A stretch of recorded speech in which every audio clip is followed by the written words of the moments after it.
you misunderstand the network. If we want to do something, they really, really want to find a way for us to do it. They understand that the proper narrative is one of our enthusiasm. And when our enthusiasm is high, it leads to good ratings.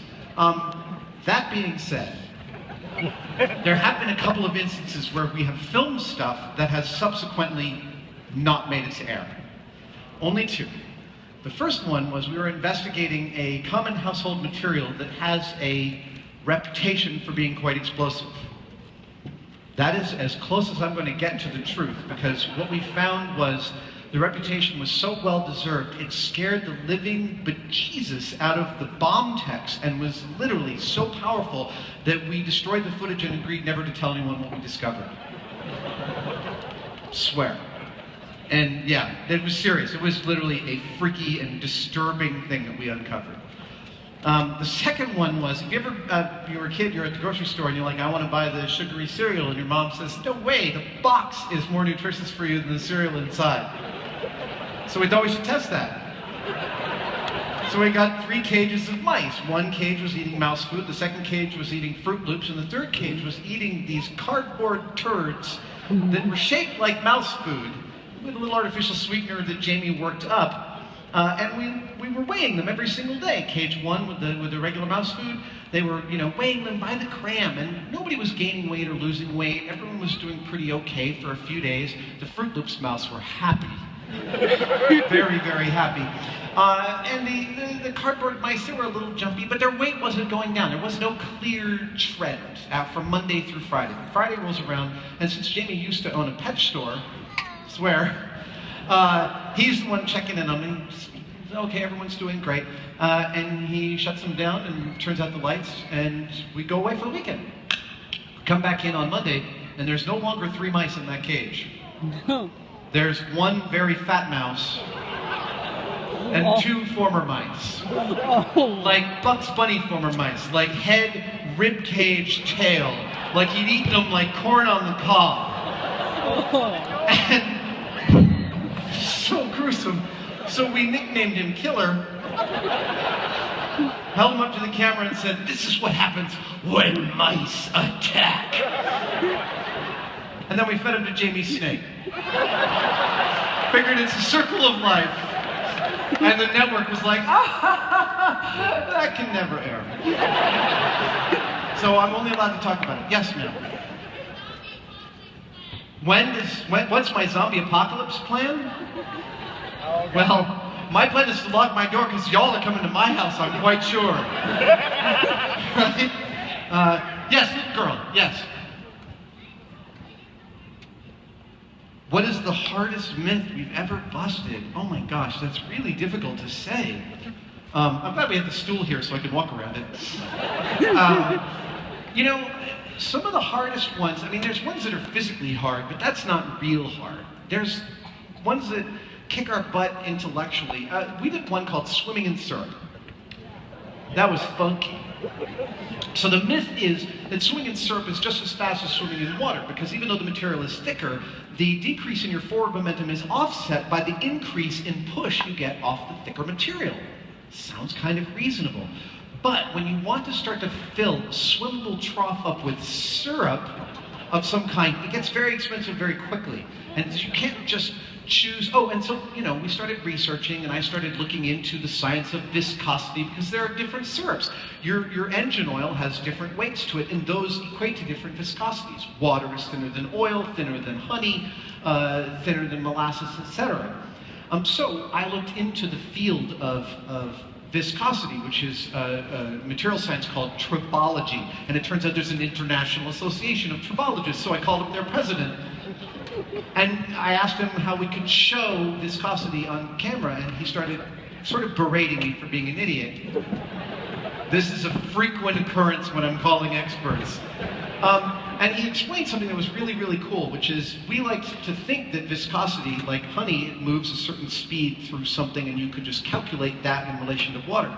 But it's totally not. It's not an absolute value, and as we're fond of saying, science has precious few absolute values. Viscosity is actually a measure of the material's relationship to a bunch of things. The temperature, the atmosphere, the humidity, and the stuff that it's moving through. And you have to take all those into account because something's viscosity can change literally by 100% within a few degrees Fahrenheit, depending upon the material. So then we started using guar gum to fill these 80-foot long troughs of syrup, and we started swimming through them, which is, again, funky. And the trick for this episode was that every single day, the results we got were so weird and different than what we expected, but so sort of definitive that we had to change the following day's experiments, and we had to really figure out and argue over what we would do the next day. So every day for 7 days, we were doing something completely different at 8 a.m. in the morning than we thought we'd be doing at 5 p.m. the previous night. And I would say that intellectually was one of the most difficult episodes to film, but also one of the most satisfying. Yes, young man with the orange in your hat. And I'll get to you next. You're next. Yes. Superman is faster than a speeding bullet. Well, Superman's totally faster than a speeding bullet. I mean, you know, F-A-18 Hornet can be almost faster than a speeding bullet. Or, there are planes faster than a speeding bullet. You know, if you want to choose your speeding bullet, you can say that the slowest bullet will travel around, 800 feet per second. And there are machines that we can build that go faster than that. But then, Superman doesn't exist. Okay, yes, you sir. Have I ever been afraid when I do an explosion that I don't know what's going to happen? All the freaking time. I will tell. Oh no. This is a long answer.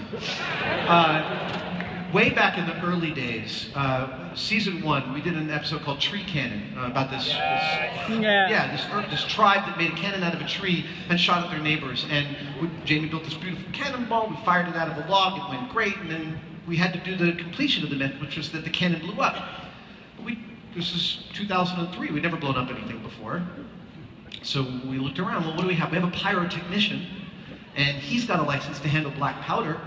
So we brought him on set. We said, how much black powder are you allowed to handle? He said, I can handle 5 pounds. We said, great. We'd like to pack this tree with 5 pounds of black powder. Then we'd like to plug the end with a giant billet of aluminum that we hammered into the end. What idiots. Bing, bing, bing, bing. We'd do that. And then we'd look, and by the way, this tree weighed like 250 pounds, and everything that it was on weighed like 100 pounds. So we asked the pyro, where should we stand? And he said, well, he was going to stand 250 feet that way. And we said, great, we'll be 350 feet that way. We thought that was a good margin of error. That cannon blew up, and every single part of it flew over all of our heads. Like, wow, man. And that was a wake-up call that the guy with the permit isn't necessarily the guy who's going to keep you safe. His job is to make stuff look like it's blowing up, not to act. So that's when we discovered the FBI. And the FBI taught us things like, if you don't know what's going to happen, it's best if there's something between you and the explosion, like a building. Those are really good at stopping things from getting to you. Do I have time for one more question? Yep. Young man in the blue shirt. How many more seasons are we going to do? I have no idea, man. Television is completely crazy. I could get pulled over tomorrow and the whole thing could go to hell. No, I'm serious. Like, television is very, very, what do you say? Fickle, right? But, it's at least a couple more years. And we're going to keep on doing the show until they lock the doors, frankly. Like,